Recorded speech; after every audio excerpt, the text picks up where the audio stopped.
Happy Friday, everybody. Welcome to Is Independent Consulting the Right Path for Me? Sometimes we call this workshop as solopreneurship the right path for me, kind of the same thing, being a self-employed professional.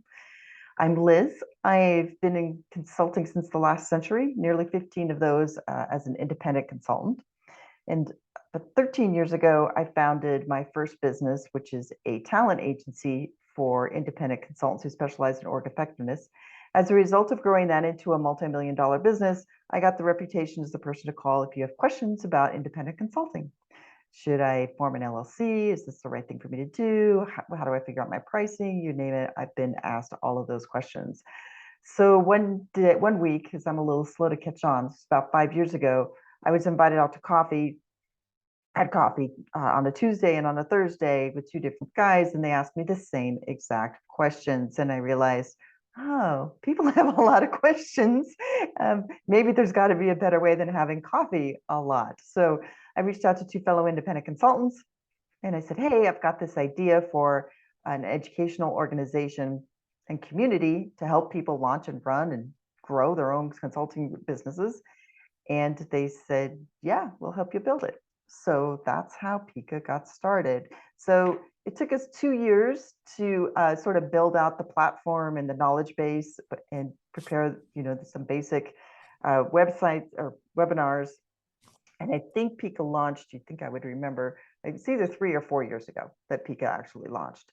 It's a labor of love. The only person that gets paid as part of PICA is our wizard behind the curtain, Marissa, who does all of the administration and social media and all of that sort of stuff. So that's a little bit about me and a little bit about PICA. It's basically a membership organization and community that helps people create the consulting career of their dreams. So let's get started into what you really came here to learn about. Normally in PICA workshops, we do introductions, but I have found that it takes too much time in this workshop, so we're not going to do it. But just so that's how we foster community. At the beginning of every PICA workshop, we do introductions where you get to introduce yourself, and then in the follow-up notes, I send links to your LinkedIn profile so you can connect outside of that. And then it has happened where PICA members have had virtual cup of coffee, and the next thing you know, they're referring business back and forth to each other. And that's what really makes me happy, is helping all of us helping each other succeed. All right, so as you know, this session is being recorded. I will definitely send you, well, I should say, Marissa, the wizard behind the curtain, will send you the notes and the link to the recording and the slides after the workshop. Today's Friday afternoon, and she's on the East Coast, so it might not be until Monday, but you'll definitely get all of these things via email. Please monitor your own mute. As some of you heard when we first came online, I run these solo, so it's better for me if you just speak up, just say, hey, Liz, I have a question, because if I have to toggle over and try to find the chat window, it gets very confusing for my fingers and my little brain. There is a worksheet for those of you who just joined if you want to follow along with that. So with that, let's get started. The bulk of this workshop, I'm going to take you through about 10 different things to consider whether or not it's the right path for you. And then about the last 15 minutes, I have some slides that'll help you get started. Like, I want to test the waters. What's a good way to do that? I've got some tips for you there too. All right, first, I want you guys all to come off mute and tell me, what is your biggest FUD with the idea of being self-employed, right? FUD being fear, uncertainty, or doubt. I'm going to tell you there's a lot more of it when you're just starting out, right? Because it's all new. But when I was an independent consultant, even like year 9, year 10, it still creeps in from time to time. It's a little bit of imposter syndrome, like, who am I to be telling a client how to do this? So believe me, everybody gets FUD, but it'll help me know how to guide this conversation if you tell me what your biggest FUD might be. Jason, so I'll Brenda? Jump in. I don't mind doing that. My biggest fear is understanding where to find clients, how to find clients, and how to market myself, given my background as a very strong execution and strategy person, but without letters behind my name. I'm not a CPA. I'm not an attorney. So I don't have a distinct role that people may distinctly look for. I see what you mean. Yes, because a lot of people, you looked at their LinkedIn profile and it says, CPA. So obviously, you know what they do, or CFA, Certified Financial Planner, CFP. So yes, that's a good one, Brenda, and definitely we'll cover a bit of that. Jason?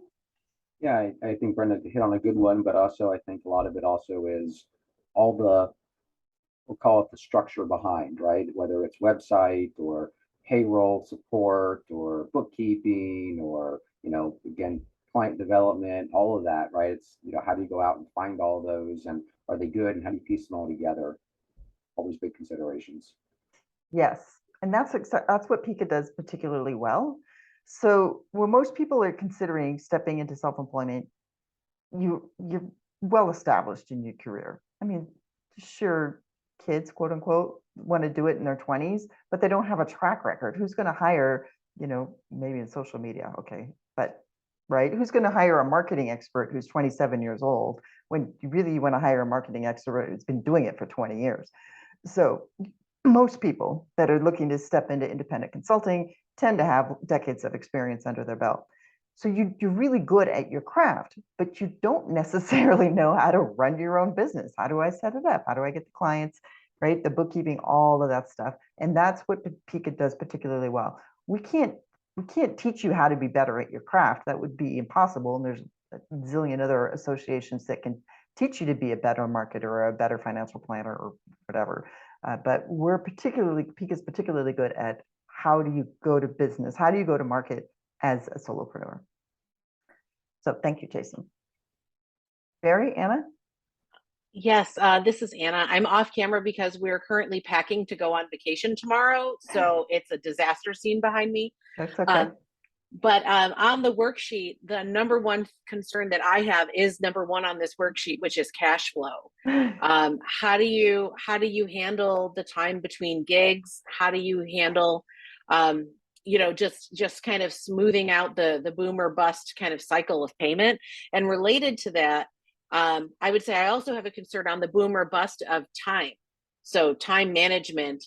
I have a young child, and so I'm concerned about like later on in the list it says work ethic. Are you the type of person will do what it takes to get to a deadline? And it's like I'm concerned about how to do that piece of it when it's all on me as the solopreneur. Good, both good, excellent points, Anna, even though you used the worksheet as a cheat sheet, but that's perfectly fine. But let me tell you, when I fell into independent consulting in 2004, I got laid off from my other job. I was a director of organizational readiness at Levi Strauss. They were going to be implementing SAP worldwide, and that was my specialty. But they pulled the funding on it, so I was laid off. That was 2004. That was also the same year I left my husband and I became a part-time single mom of a 3-year-old child. And I never looked back. I thought being self-employed was the best thing because I had more control of my time. So Wow. I'll talk about that some more too. Thank you. Barry? Yeah, and I would just add to what that's a great story. And I would just add to what I think my fear is the piece about time, and it's probably from a different perspective because I'm in the process of trying to sort of wind down my career, but I don't want to just go cold turkey. There's things that I want to keep doing. So trying to find the right projects and the right engagements that continue to bring in some play money, but still allow me to have a little bit of that freedom to do some of the other things I'm trying to do as well. Yes. I get worried about the time management piece of making sure I don't overcommit myself. So next thing I know, I'm working 60 hours instead of 20 hours. Exactly. And independent consulting is often that, I don't know, you could call it the second chapter or whatever, but exactly with that situation that you're talking about, Barry, where you still want to be relevant, you still want to give back, you still want to make a little bit of money, but you don't want to get sucked into 40, 60 hours a week. So that time management piece too. So we'll talk more about that as well. And if I forget, remind me. Okay, so let's jump into this and let's hit the first big one, and the one that Anna mentioned as well. So there's two parts to the money management side, and they're obviously interrelated. So slow and erratic cash flow is probably the hardest part about being self-employed, especially if you plan to work with large companies. So it's counterintuitive, but the larger the company, the longer it takes to pay. The smaller the company, the quicker they pay, right? People I know that consult for startups, awesome. I heard of one person who got paid on the spot. He's like, oh, hold on a second, I'll get the checkbook. Okay, so, but if you're consulting to Hewlett Packard, forget it. You're looking at least 45 days to get paid, sometimes as many as 70. So it depends on who your target client is, but cash flow is definitely a problem. But in general, corporate payment terms are net 45. So that means that if you do a bunch of consulting work in January, you bill for it in January 31st, you probably won't see any cash until the middle of March at the earliest. So you need to make sure you have some sort of a safety net. So like when I fell into independent consulting in 2004, I did have some severance from Levi Strauss. So, and I literally had my first client before I even had a laptop. I called a former consulting client because I started my career with PwC. And I said, hey, I just got laid off. And he's, do you need any help down there? And he said, are you kidding? How soon can you get here? So when I say I fell into it, I literally fell into it. I had no idea. I didn't know what I was going to charge. I didn't know about a business license. I didn't know about an LLC or any of that stuff. I just said, okay, well, I'll go do my work down there for this company and we'll see how it goes. But then I discovered, all of these things that I'm telling you about today. So cash flow is a problem in that it's very slow. There are some ways, depending on the type of work to do, that you can help mitigate that. Like if you can put together package pricing, let's say you want to do executive coaching and you're going to charge $10,000 for a 3-month program, you can say, 40% due upon signing of the invoice, and then there'll be 2 more payments of 30% each, one at the midpoint and one at the end. And that helps get the cash flow going. Typically though, when you're just doing straight consulting work, you bill for it afterwards. So there's not really ways to prime the cash flow pump. So that's why the safety net is important. The other thing I want to mention about cash flow is that it is definitely erratic, a little bit like a Richter scale. So when I was in independent consulting for those 15 years, my monthly cash flow ranged from $5,000 a month. Okay, as a single mom in San Francisco, you can't live on $5,000 a month, to $24,000.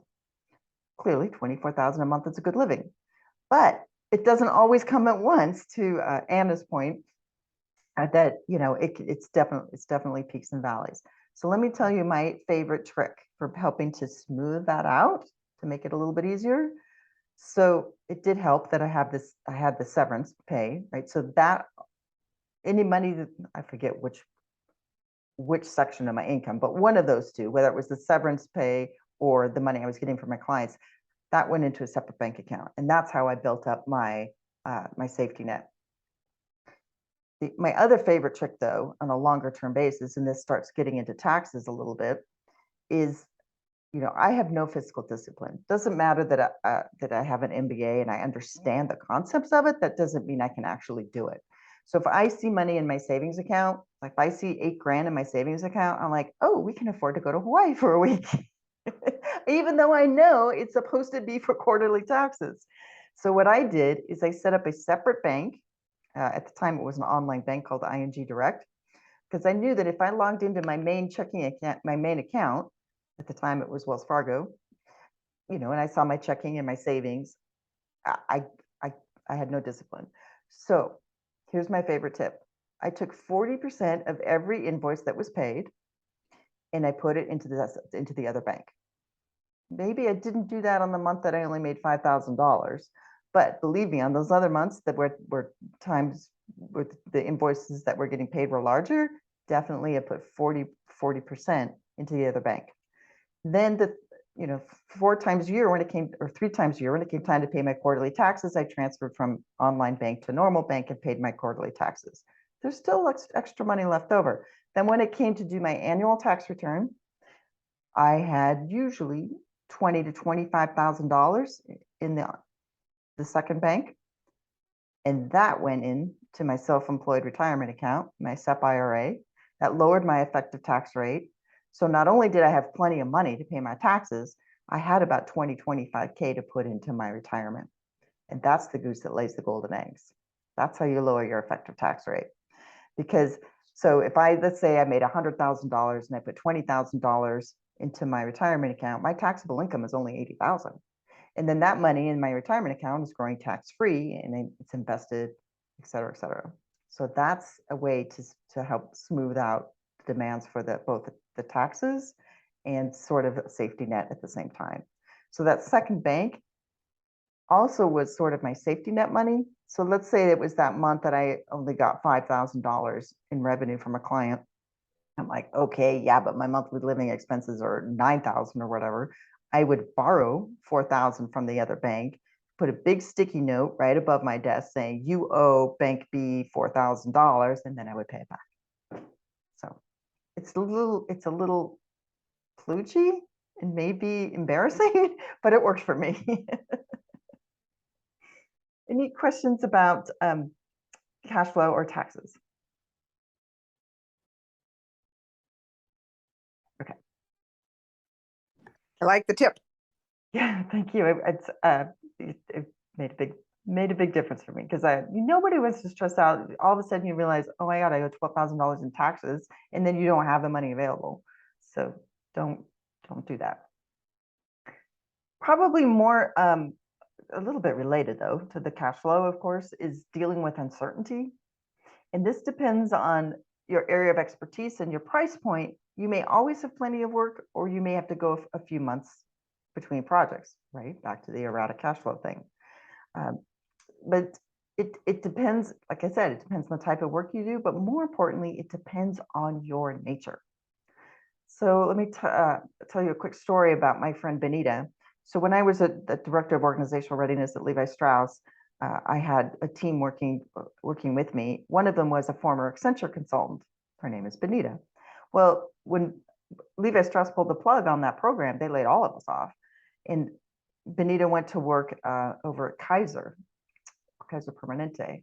And I, of course, fell into independent consulting. So a couple of years into that, Benita and I'd get together for lunch or whatever. And I said, Benita, you should go into independent consulting. This is great. I'm working fewer hours. I'm making more money. I have more quality time with my kid. And I'm paying less in tax. I said, this is great. Everybody should be doing it. Well, she said, okay, I'll think about it. Well, then like the third or fourth time I tried to talk her into it, she said, Liz, I have thought about it and I just can't do it. I would freak out not knowing how I was going to pay the mortgage. She said, I just would not be able to deal with the stress. So she realized that, they'd say you can't change the stripes on a tiger or whatever. She realized that that was her nature and she would freak out if she didn't have a consistent paycheck. So only you and maybe your significant other can really assess whether you can deal with that uncertainty of not knowing where your money is going to come from. But the other part of it, in terms of dealing with uncertainty, is not just where the money's coming from, but when you're self-employed, okay, I'll just say it, shit happens. So you don't have a tech support team behind you. So was it the last time I was leading this workshop? I think it was. I come down to my office in the morning and the internet's not working. Oh, okay, whatever. I'll just reboot the router, right? No, still wasn't working. Router's dead. It's an hour and a half before I'm going to lead this workshop. And there's not time to go to Best Buy, buy a new router, figure this out. I'm like, okay, what am I going to do? So I get on my iPhone and I start Googling free Wi-Fi, Reno, Nevada, best free Wi-Fi. Turns out there's a coffee shop not far from my house. So I go there, I get their password, I sit outside and I lead this workshop outside on their patio. That's what I mean dealing with uncertainty. If you're the type of person that's going to stress out when something, the curveball comes at you, this is probably not the right path for you because something, life happens. So that's another aspect to think of it. I do want to get back to Anna's question about, or FUD, about being, having a small kid, making sure that it doesn't consume your life, because I'm not sure this is actually in my speaker's notes for this workshop. What I always did is when I started with an engagement, consulting engagement with a client, even if it was company that I had worked with before, right? My main point of contact was probably a new person. I said, listen, I start every engagement with that we go out to lunch and we just get to know a little bit more about each other. Obviously in COVID, right? It would have been a virtual cup of tea.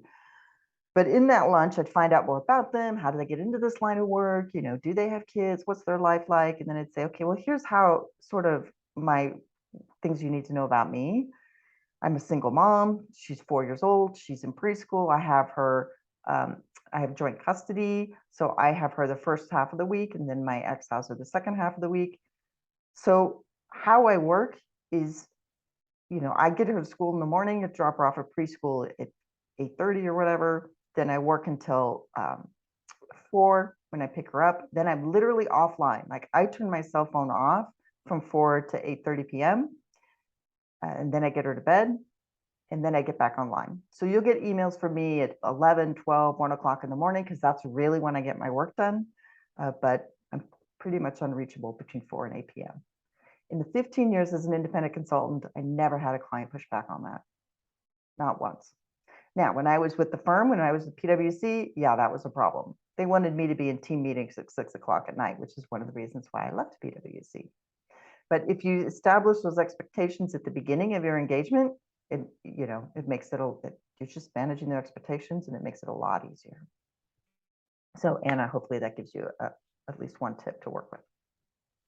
That does. Thank you. Okay, let's move on to number 3.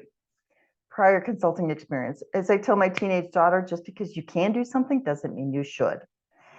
So in my experience, particularly with PICA, in the last few years with PICA, what I've discovered or noticed is that the people who have some sort of prior consulting experience tend to have an easier time making the leap to independent consulting than people who come straight out of industry.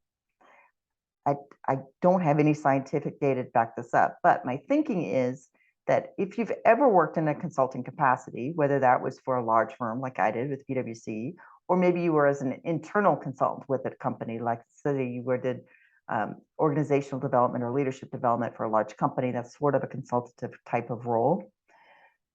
The people that have that experience, it's just easier for them to manage expectations and frame things in smaller chunks than those who don't. Now, I know hundreds of consultants who left 25-year careers with large companies, no consulting experience, who have done just fine. So I'm not saying you can't do it. I'm just saying it's a little bit harder. You have to learn it. You have to develop some new muscles. One of the biggest ones is saying no when you need to. Particularly as independent consultants, our instinct is to want to please the client. So you've contracted to do ABC, and they say, oh, gee, Brenda, we're in a tight spot. Can you also help us with D and E? Of course, you want to help them, but you've only contracted for A, B, and C. So then you need to say, gee, I'd love to help you, but you realize our contract's only for A, B, and C. Why don't we set up a 30-minute conversation, scope this out, and put together, see what it's going to take. And then you would do an amendment or a change order. So part of the trick of being a good consultant or a successful solopreneur is to think before you commit, right? Kind of slow down your speech so you know what you're getting into and managing those expectations. Are there any questions while I take a sip of tea? So I do. So if you're in the very beginnings of, this environment, your very beginnings of establishing relationships, what is the risk of kind of treading into that? You know what, I don't do this normally, but for this one situation, I can help you out. Or what's the risk of doing that? And do you recommend doing that as you kind of start your portfolio and your clients? It depends. That's such the classic MBA answer. I always am of the philosophy of playing to your sweet spot, right? The sweet spot on the tennis racket is right there in the center where you're going to hit it where the ball's going to go where you want it to go. When you start to stray outside of your core area, it's more stressful for you, and it's not always the right thing for the client. So only you can judge like how far away from your sweet spot is this extra work or this different work, and feel how comfortable you are. But this is why I always encourage people who are self-employed, solopreneurs and independent consultants to have a network of other self-employed experts, right? So if somebody came and says, I did change management in big, hairy tech projects. Let's say they came to me and said, oh, Liz, we need somebody to facilitate our senior leaders offsite, our strategic planning offsite. Can you help us with that? Technically, yeah, I probably could. Had I ever done it before? No. And I said, I know other people that this is exactly what they do, and you'll be better served by working with Deborah Glenn. You want me to make an introduction. And that's just better for everybody. Then I'm not stressing out trying to do something that I'm not familiar doing.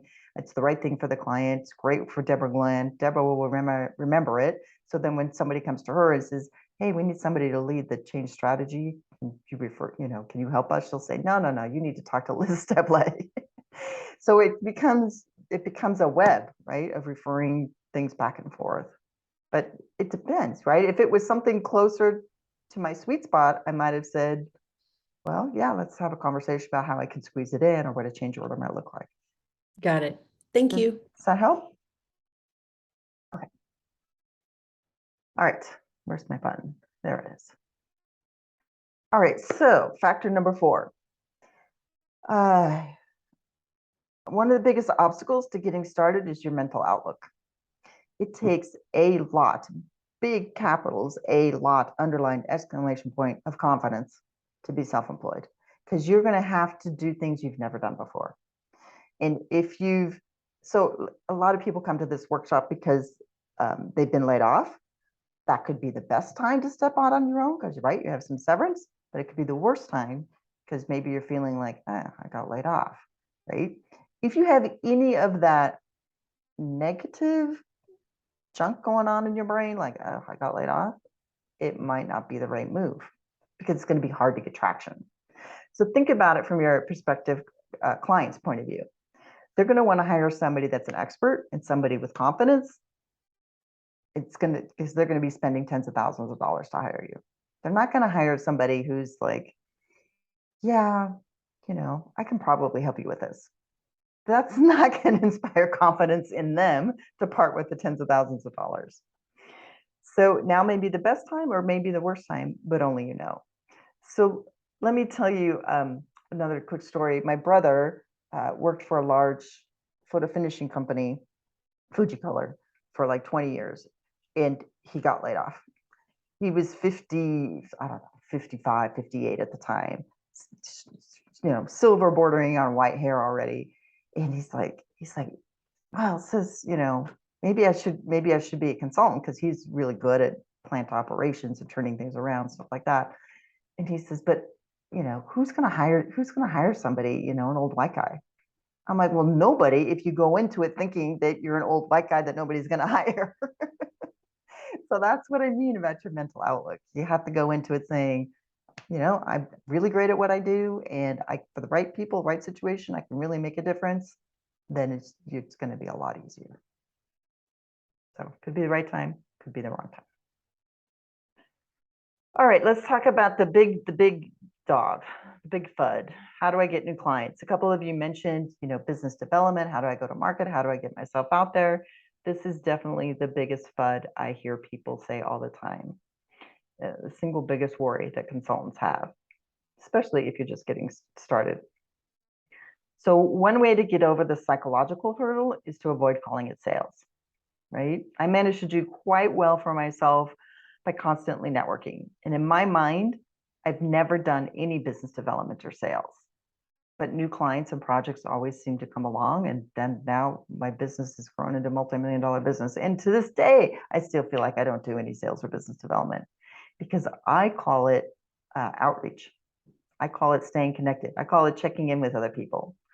So, it can make a big difference if you just shift your mind a little bit on the semantics. So as consultants, we're problem solvers, not salespeople. So when you check in with somebody and they say, you say, well, what's the most frustrating thing about your job right now? It may be something you can help with or maybe not. but at least you're developing a stronger connection with that person by having that conversation. PICA has, a whole part of our online library dedicated to business development. And of course, we run a workshop called Business Development for Solopreneurs.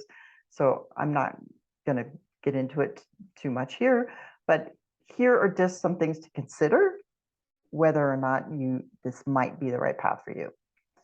So I'm a strong believer that when you're self-employed, your network and your ability to reach out and connect with people can make or break your success. So I encourage you to really reflect on this, because the most successful independent consultants I know get their work through referrals. In fact, at the beginning of that business development workshop, I asked people, how did you get your last two projects? 80% of the time they say, oh, I got it through a friend, or it was a former client, or I was referred to somebody. So that's why you have to have a pretty strong, broad network. That doesn't mean that if you've been working, I know a PICA member who worked at Hewlett Packard as a program manager for 22 years. Nearly everybody she knew still worked at Hewlett Packard. So she didn't have a very strong external network. But she said, I'm happy. I like talking about my work and I enjoy meeting other people. She joined PICA. She started networking with people that she met in the workshops, so that she's expanding her network. And now I reached out to her like 2 weeks ago. I'm like, hey, I've got some work. And she said, I can't, I'm too busy. So anyway, the point is you need to be comfortable reaching out to people and having conversations. Doesn't mean you're selling them anything, but you just need to be the kind of person that reconnects. In the business development workshop, I tell people, don't hesitate to reach out to somebody you worked with 5 years ago. It might seem like ages. It might seem, oh my God, I haven't talked to Tony in 5 years. He's going to think this is nuts. But plus COVID time was weird, right? COVID made everything either seem like it was last year or it was 5 years ago. So all of our timelines are messed up on our heads. So you can just reconnect. When you're on the cusp of this, actually, of thinking about stepping out on your own, that's a great time to reach out to people and take what I call the flattery approach. What I mean by that is, hey, Jason, I can't believe it's been 5 years ago since we worked together on that project for Hewlett Packard. Hope you survived the pandemic okay. I took the time to reflect on what I want to do with the rest of my life. And I'd really appreciate your perspective or like to pick your brain about something. Right? It's flattering that you thought to ask him and say, hey, do you have 15 minutes for a virtual for a conversation? Let's reconnect. You find out what's going on with him. You say, hey, yeah, I'm thinking of stepping into my own, out of my own to do XYZ. What do you think of that idea? Then shut up and listen. It's a great way to reconnect with people, is to ask for advice. Okay. Number 6, supply and demand.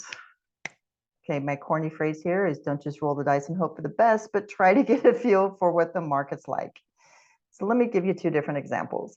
So let's say that you're really good at planning, facilitating leadership offsites, like this, annual strategic planning offsite with senior leaders.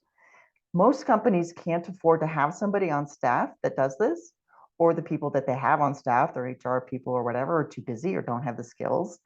So that means there's probably fairly good demand for that type of skill set, because they don't necessarily have the internal people to do it. But on the other hand, let's look at executive coaching. There's literally thousands of executive coaches in any given metropolitan area. So will you be able to stand out? I think there's a glut of supply.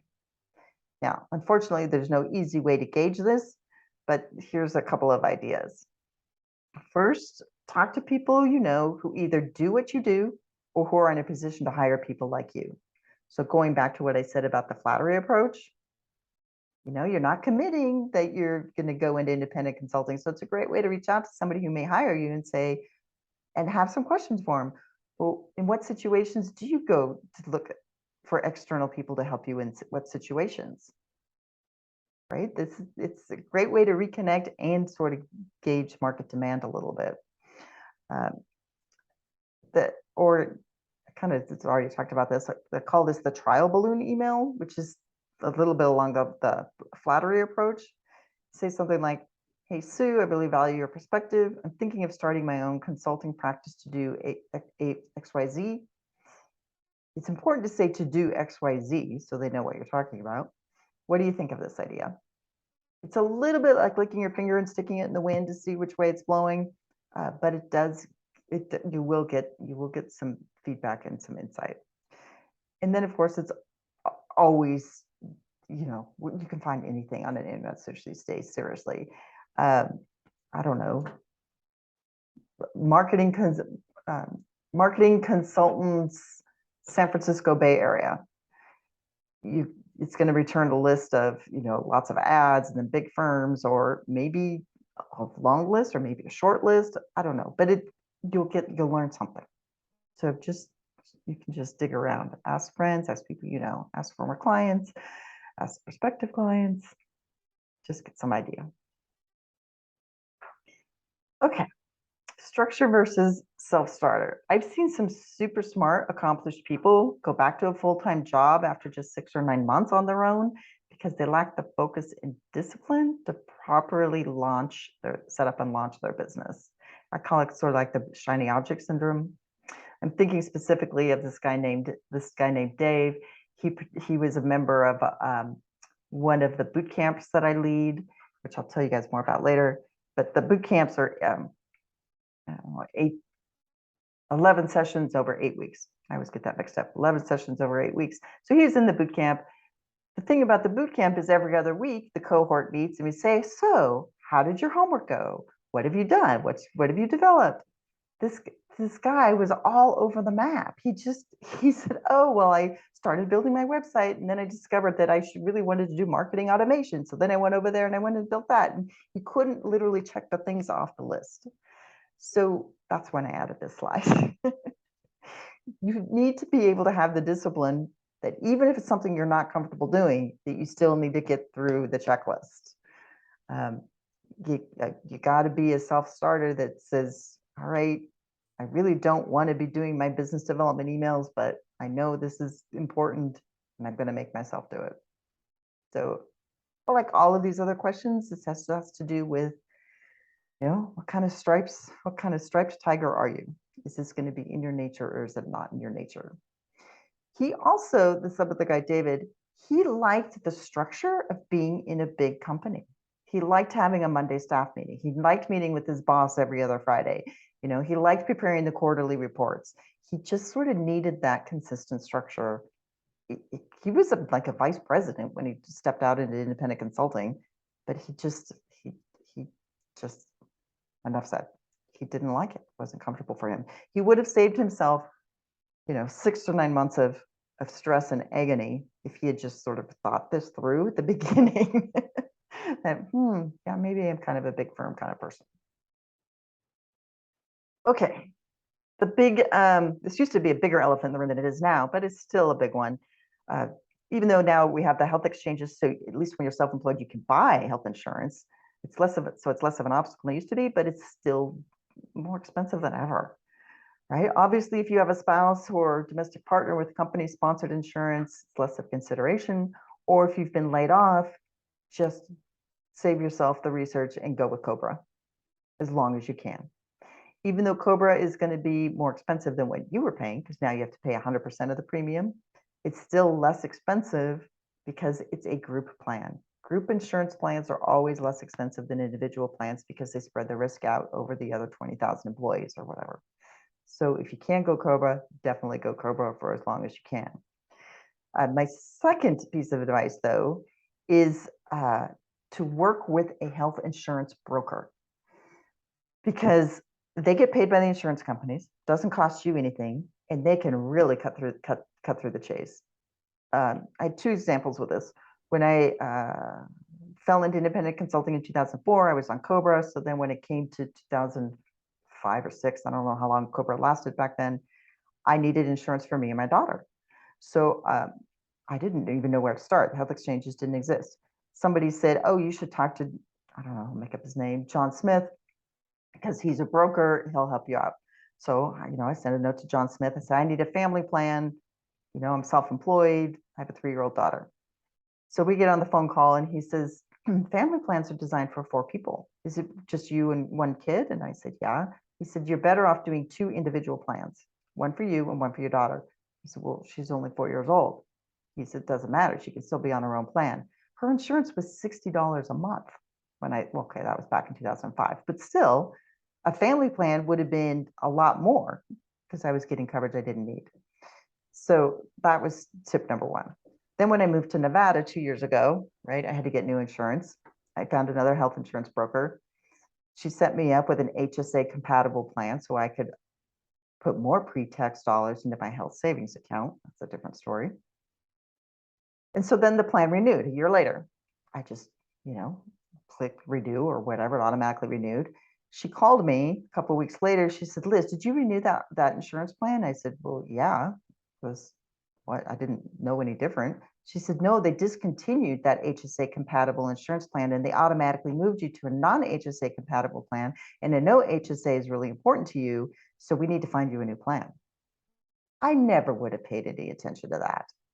And this is a service, it's not costing me anything. So health insurance broker, they're harder to find than they used to be because there's not as much money in it for them as there used to be. But if you can find one in your state, go for it. Liz, can I throw out another tip on that? Something I've learned over the last few years. Some of it's changed a little bit with the time frames with Cobra, but Cobra, you're still technically covered even if you're not paying your premiums. And so, I've recommended to people around, if you're comfortable with it, take the money that your Cobra payment would be, put it in a side account. And if the time comes when you need it, under Cobra, you have the right to basically back pay all of your premiums and it brings your coverage to current. And if you don't need it, let's say 4 or 5, 6 months down the road, to Liz's point, if and when you decide you're going to get on your own insurance, you will have saved all that money, will have banked it away. And if for some reason you do need it, again, you will have already banked it and you can pay. So it used to be, I think, 6 months you could do that. I know during COVID times that was extended quite a bit through some of the PPP and CARES Act legislation. So I'm not sure where that time frame currently sits, but it's a strategy for people that are in good health and they're not regularly going to the doctor, but just an FYI, it's an option. I'm going to look into that. Thank you, Jason, because yeah, why would you pay premium if you didn't need to? If you had the separate bank account, the secret bank account, like I talked about earlier, you could put all that money in there. Thank you for that. I'm going to research that. But the other side about benefits that nobody tells you about is that vacations are twice as expensive. I'm a vacation addict, so this, is something to consider. The reason they're twice as expensive is because, of course, you have to pay for the vacation and you have the opportunity cost of not working, of no income. So there's no such thing as paid time off, right? On the plus side, you can take more vacation days if you can afford it. So anyway, just another thing to consider, right? And this is one of the reasons why setting your billing rate is so important. The single biggest mistake I see people make when they go independent is they undercharge. Don't do that. You got to cover your business insurance, your health insurance, your vacation time, your administration time, the time you spend to doing outreach. That's why your rate becomes important. You can't just take your salary and divide by 2,000 or whatever. So there's a billing rates workshop that I lead through PICA that helps with that too. Okay, but I'm a little bit behind schedule, so I'm going to talk faster. This is my favorite Dilbert cartoon of all time. It makes me think of when I worked for the large firm. But the point is here, and some of you talked about it when you were your FUDs, right? Is time management. It's how do I know if it's going to be feast or famine, and how do I manage that? In general, if you prefer to like have a structured 9-to-5 workday, this is probably not the career for you. Whether you're doing it part-time or not, like I said, life happens.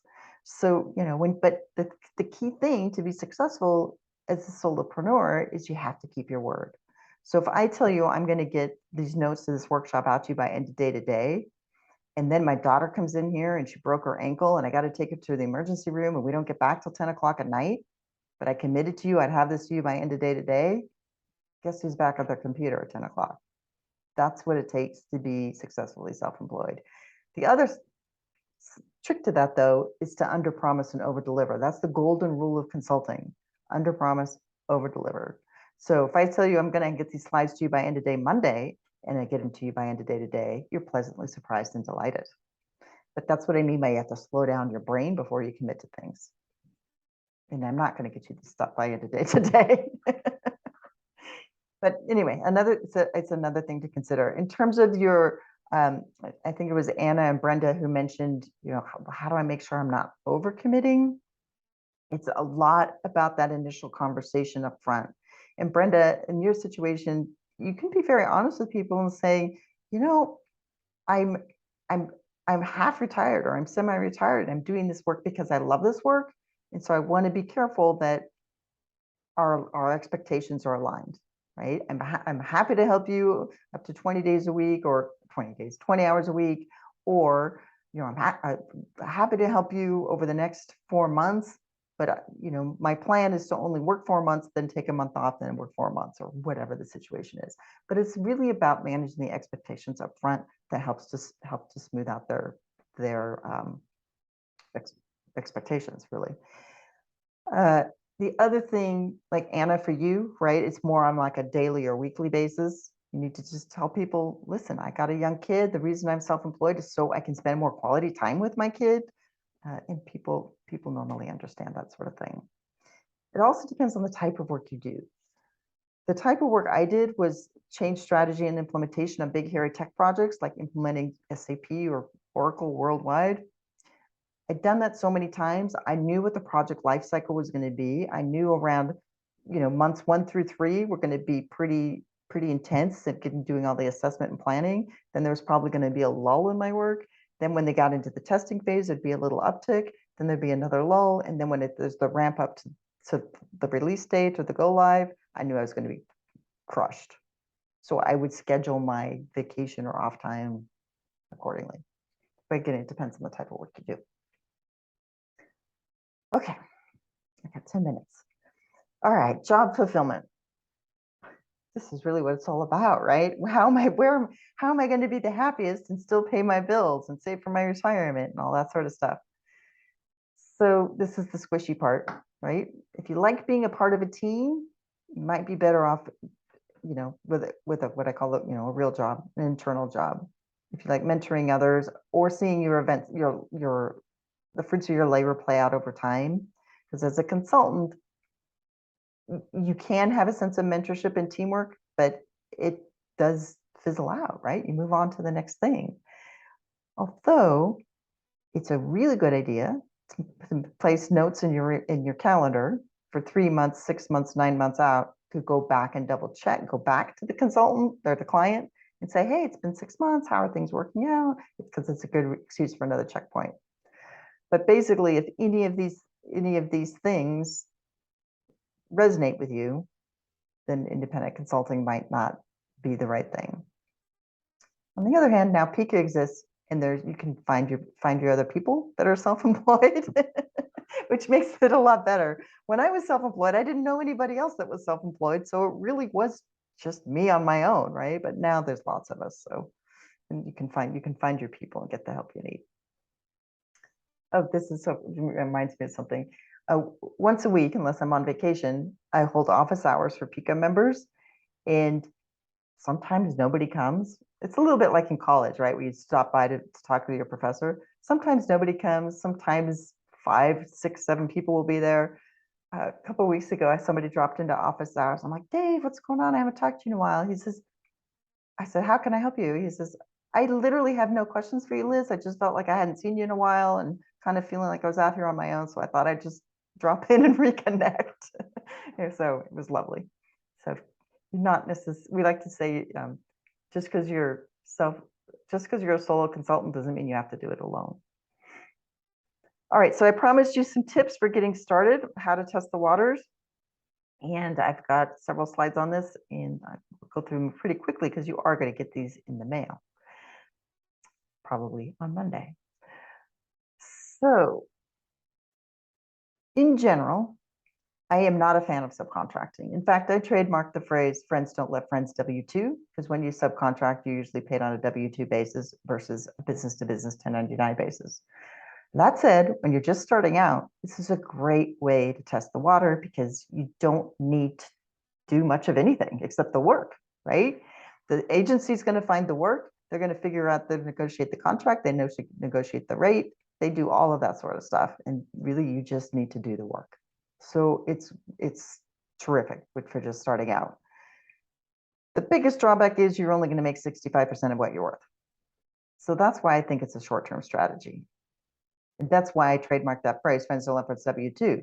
Because if you set yourself up as a business and put money into your retirement account and take your business owner tax deductions, you will lower your effective tax rate. I know because I did my taxes 2 ways in TurboTax one year. One was my legitimate tax return on the 1099. And then I said, just for kicks, what if I was paid through an agency and contributed the $14,000 to the 401k program?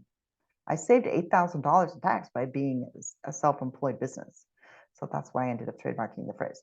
Okay, but if you're just starting out, subcontracting is super easy way to go. These are some national agencies to consider. All of these blue lines, I mean, they're hyperlinked to the websites. I've heard very good things about people consulting through BTG, Business Talent Group. They tend to do some more strategic work. The rates tend to be very good. I know people that get longer projects through RGP, but it tends to be more tactical. But then again, it's more stable income over longer periods of time. Patina, I love those people at Patina. Actually, I'm doing a guest workshop for them later in September. But you need to have at least 25 years of experience. So there's that. Also, their markup tends to be bigger than most. So what I mean by markup is the percentage they keep for themselves. On the other hand, the online platforms, and again, these names are hyperlinked, Catalant, Telmex, Graphite, they all have different flavors. Their markup's only 20%, so you'll get paid 80% usually of what the client pays. There's little downside because there's no cost to register, to sign up on their platforms. That said, I would just pick one and then make a note to log in like every Monday morning or something, because it's all algorithm driven, right? They're going to notice how many times you log in, what's your engagement, all that sort of stuff. My other tip for online agencies, because it's keyword algorithm driven, is upload a long version of your resume. So let's say that you were that woman Sharon that was in project management for Hewlett Packard for 22 years. Her normal resume is probably 1 or 2 pages long. Her long version of her resume is probably 4 or 5 pages long, because under Hewlett Packard, she lists every single project she ever managed for them, because her keywords, project manager or project management, shows up all those many more times. So that's the trick for or at least one trick for working with an online platform. All right, I can do this 4 minutes.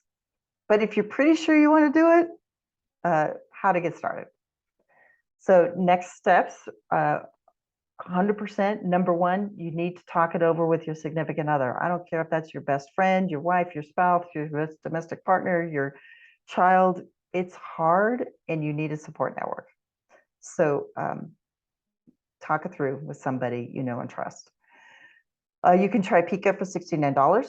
In September 6th, we have a 1-hour workshop, but that's a little bit like a survey course where I say, these are the top 5 things to do. Here's some suggestions for doing them, but we don't go into depth because it's only 60 minutes. If you're really sure this is what you want to do, then 100% I recommend the Solo Consulting Bootcamp, which starts on September 2, which is actually before the Getting Started workshop, which is 2 weeks from today. All of a sudden I realized, but the Solo Consulting Bootcamp is super fun. It's limited to 8 people. And your cohort, this would be the Lima cohort, will meet every other Friday, roughly, except for when I'm on vacation. But basically every other Friday for 90 minutes, and you go through it together. The biggest thing we work on is your branding and positioning. How do you go to market? What clients, what service offerings are you going to provide? And we really work on nailing down what I call it the tip of your spear, your keywords, your go-to-market messaging, although we cover all the other stuff too: pricing, business development, website, bookkeeping, LLC, S Corp, we cover everything. But the bootcamp is definitely the way to go. But always just take advantage of PICA's resources. Members is $395 a year.